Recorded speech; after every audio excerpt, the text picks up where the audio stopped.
Ekonomisti se te dni spet enkrat ne morejo strinjati niti o najbolj osnovnih pojmih svoje znanosti. In pojem, o katerih se kregajo zadnje tedne, je fiskalni multiplikator. Grozna beseda, ampak ideja v ozadju je zelo preprosta in tudi zelo koristna. Fiskalni multiplikator pove, kakšen učinek ima državna poraba na gospodarsko produkcijo, na gospodarsko rast. Če je fiskalni multiplikator velik, torej če je večji od 1, pomeni, da za vsak evro, ki ga porabi država, se gospodarska produkcija, gospodarska rast poveča več kot za 1 evro. Učinek državne potrošnje je bil povečan, multipliciran. Če je multiplikator majhen, kar pomeni, če je manjši od 1, državna potrošnja ni imela tako velikega učinka. Če si predstavljate, država je porabila 1 evro, da bi dvignila gospodarsko produkcijo. Gospodarska produkcija se pa je zvišala samo za pol evra. Pol evra je torej šlo v zrak, ni bilo učinkovitosti. Obstajajo pa še bolj črnogledi ekonomisti. Ti pa pravijo, ne samo, da je fiskalni multiplikator manjši od 1, celo negativen, da je. V tem primeru pa državna potrošnja izrine zasebno potrošnjo iz trga. Če si predstavljate, če država zgradi stadion, ne bo novega stadiona v soseščini zgradila še zasebna ustanova. Ali pa drugače, če država troši denar, so ljudje dovolj pametni, da se zavejo, aha, to bo plačano z višjimi davki v prihodnosti in zato začnejo varčevati. In seveda posledično zmanjšajo svojo zasebno potrošnjo. Kaj je torej pravilen pogled? Ker velikost fiskalnega multiplikatorja ima, kot vidimo, zelo, zelo pomemben učinek na kar se dogaja v gospodarstvu. Tu pa je težava. Obstaja veliko formul, kako izračunati velikost fiskalnega multiplikatorja in vsaka formula da drugačen rezultat. Zato ni čuda, da obstaja tako debela debata, kaj poteka v resnici. Debata se je v zadnjih tednih nekoliko spremenila, kajti pojavil se je Mednarodni denarni sklad, IMF, ena od najbolj vplivnih mednarodnih finančnih institucij. Mimogrede, to je tista institucija, ki kontrolira, kako v Atenah, kako v Dublinu, kako v Lizboni varčujejo. Zelo so vplivni torej. In Mednarodni denarni sklad je priznal, da se je zmotil. Da fiskalni multiplikator ni bil v letih 2010 in 2016 0,5, kot so predvidevali, da torej vsak evro, ki ga porabi država, dvigne gospodarsko produkcijo za 0,5 evra, ampak da je v resnici bil nekje v razponu med 0,9 in celo 1,7. To so pa velike številke. To pomeni, da za vsak evro, ki ga porabi država, se bruto družbeni proizvod države dvigne za 1,7 evra. Kaj je nauk tega? Da se v krizi splača uvesti spodbude za gospodarsko rast, hkrati pa se tudi, če je treba varčevati, splača varčevati bolj počasi, ne pa z ostrimi, krutimi rezi.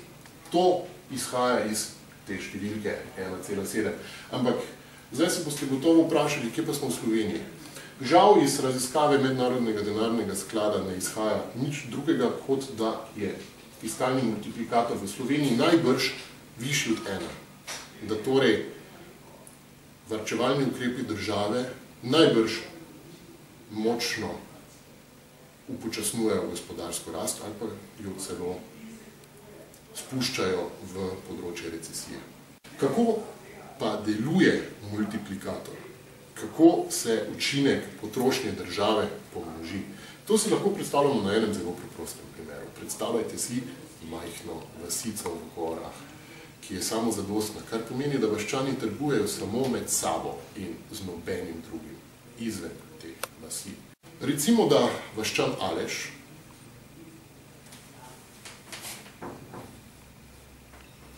ki ima prihodko 10 evrov, da bo lažje računati,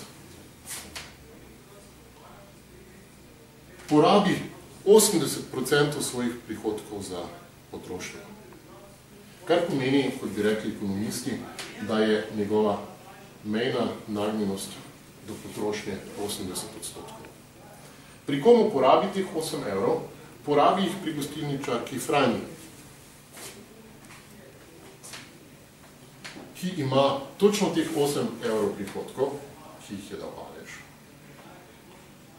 In tudi sama porabi 80% teh svojih prihodkov, kar pomeni, da denar, ki ga porabi vsaki mesec, je pravzaprav 6,40 evrov. In kje jih porabi teh 6,40 evrov? Porabi jih pri trgovcu Matiji. In izdatki Franje so prihodki za Matijo in glej ga zlomka, tudi Matija 80% te vsote porabi, kar pomeni, da porabi 5,12 evrov. Pa dajmo se ustaviti pri teh treh vaščanih, seveda je vas večja kot tole. In če vse skupaj seštejemo, vidimo, da se je 8 začetnih evrov, ki namenjenih potrošnji, v gospodarstvu brnilo. Pravzaprav je iz 8 evrov potrošnje nastalo 19,52 evrov potrošnje. Seveda, ker so samo 3 vaščani. Zdaj pa se boste vprašali, kaj pa se zgodi, če je v vasi več ljudi kot tole? Kolikšen je multiplikator? Glede na to, da je 80% dohodkov šlo v porabo, iz tega dejstva izhaja, da je multiplikator 5. Multiplikator 5 je pa zelo, zelo velik.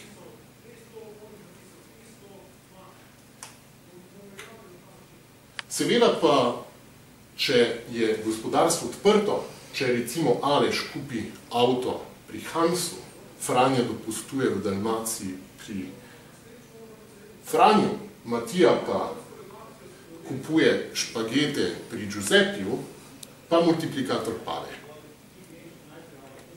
Ampak logika ostane enaka. Začetna potrošnja pronica skozi gospodarstvo in s tem ustvarja novo potrošnjo. Tako je tudi za državno porabo. Ampak, kot rečeno, ekonomisti se ne morejo strinjati, kako visok multiplikator ima država v resnici.